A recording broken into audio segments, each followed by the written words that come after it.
세상에는 정말 수많은 비밀을 간직한 고문서들이 있잖아요. 근데 그 중에서도 토트의 에메랄드 서판만큼 신비로운 건 아마 없을 거예요. 자, 지금부터 그 비밀의 문을 한번 같이 열어보시죠. 이야기는 이렇게 시작돼요. 마치 누군가 아주 오래된 꿈을 회상하는 것처럼요. 잃어버린 시절의 아틀란티스. 와, 이 한 구절만 들어도 벌써 전설 속으로 빨려 들어가는 기분이지 않나요? 근데요, 이건 그냥 바다에 가라앉은 도시에 대한 이야기가 아니에요. 그보다 훨씬 더 중요한 아틀란티스가 품고 있던 가장 위대한 비밀, 그리고 그 비밀을 간직했던 한 존재에 대한 이야기입니다. 이제 우리는 그를 만나러 갈 거예요. 모든 위대한 이야기에는 그에 걸맞을 무대가 필요하겠죠? 우리 이야기의 무대는 바로 역사상 가장 유명한 잃어버린 세계 아틀란티스입니다. 아틀란티스는 정말 상상을 초월하는 문명이었어요. 운할이라는 거대한 인공섬을 바다 위에 띄울 정도의 기술력을 가졌으니까요. 하지만 문제는 그들의 과학이 자연과 함께하는 길이 아니었다는 겁니다. 자연을 지배하려고 했던 그 오만함이 결국 스스로를 삼켜버리는 거대한 파도가 되어버린 거죠.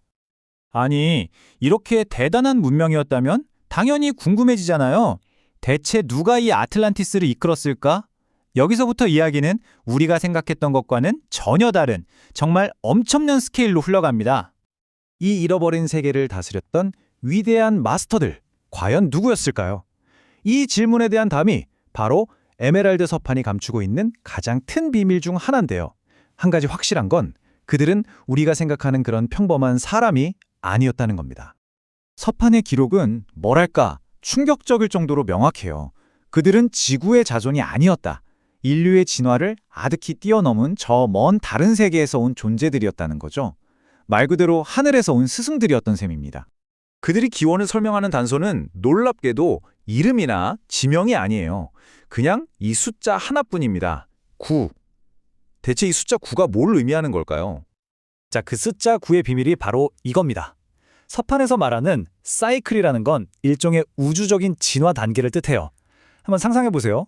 이 광활한 태양계 전체가 단 하나의 사이클이라고 한다면 이 마스터들은 우리보다 무려 9단계나 더 높은 차원에서 온 존재들이라는 겁니다.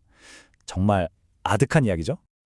그럼 이렇게 높은 차원의 존재들이 대체 어떻게 지구까지 왔을까요? 그들은 순탈이라는 걸 사용했다고 해요. 이건 뭐 거의 한대 SF 영화에나 나올 법한 개념인데 일종의 우주 정거장이자 차원 이동 포털 같은 거였죠. 시공간을 접어서 이동하는 통로였다고 생각하면 좀 이해가 쉬울 것 같아요. 이제 이 거대한 우주적인 배경 속으로 드디어 이 이야기의 진짜 주인공 토트가 걸어 들어옵니다. 그는 이 모든 비밀의 중심에 서기 위해서 아주 길고 험난한 여정을 떠나야만 했어요. 토트는 스스로를 이렇게 표현합니다. 빛과 어둠, 그 모든 것을 겪으면서 오직 지혜만을 찾아 헤맨 구도자. 그의 삶 자체가 바로 진리를 향한 하나의 거대한 질문이었던 거죠.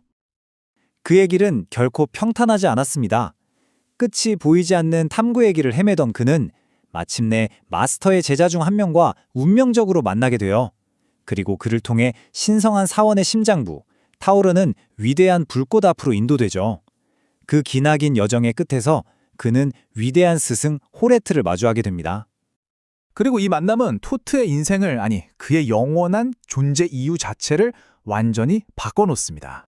바로 그 신성한 인공섬 운할에서 토트의 인생을 송두리째 바꿀 사건이 일어납니다.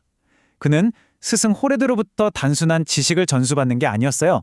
시대를 넘어 영원히 계속될 아주 거대한 사명을 부여받게 되죠. 이것이 바로 그에게 주어진 사명이었습니다. 아틀란티스가 파도에 삼켜질지라도 너는 빛을 지켜라. 자신의 문명이 사라진 이후의 세상까지 책임지라는 것. 한 개인에게 이보다 더 무겁고 영광스러운 사명이 있을까요? 정말 가슴이 웅장해지는 순간입니다. 그의 사명을 정리해보면 이건 단순한 할 일 목록이 아니에요.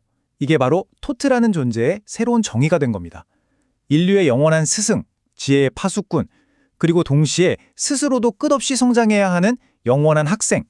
이것이 바로 토트에게 주어진 길이었습니다. 그런데요, 여기서 이야기가 끝났다면 우리가 아는 토트는 없었겠죠. 위대한 스승을 만나고 빛과 하나가 된 것은 이야기의 끝이 아니었습니다. 놀랍게도 그간 훨씬 더 거대한 여정의 시작일 뿐이었어요. 보통의 이야기라면 깨달음이 여정의 끝이잖아요. 하지만 토트에게 깨달음은 더 넓은 세상으로 나아가는 문이었습니다.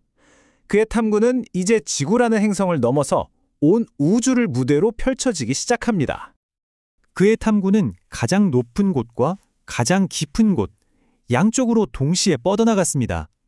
위로는 별들의 길을 따라서 우주의 광대함을 배우고 아래로는 지구의 가장 깊은 심장부, 아멘티의 홀에 숨겨진 생명의 법칙을 파고들었죠. 그리고 이 모든 여정의 끝에서 토트가 마주한 궁극적인 진리는 바로 이것이었습니다. 지혜란 완성되는 게 아니라 영원 속에서 계속해서 성장하는 것, 즉 배움과 성장에는 결코 끝이 없다는 사실. 그것이 바로 우주의 법칙이었던 거죠. 수천 년 전의 이 이야기는 시간을 넘어서 오늘 우리에게 질문을 던집니다.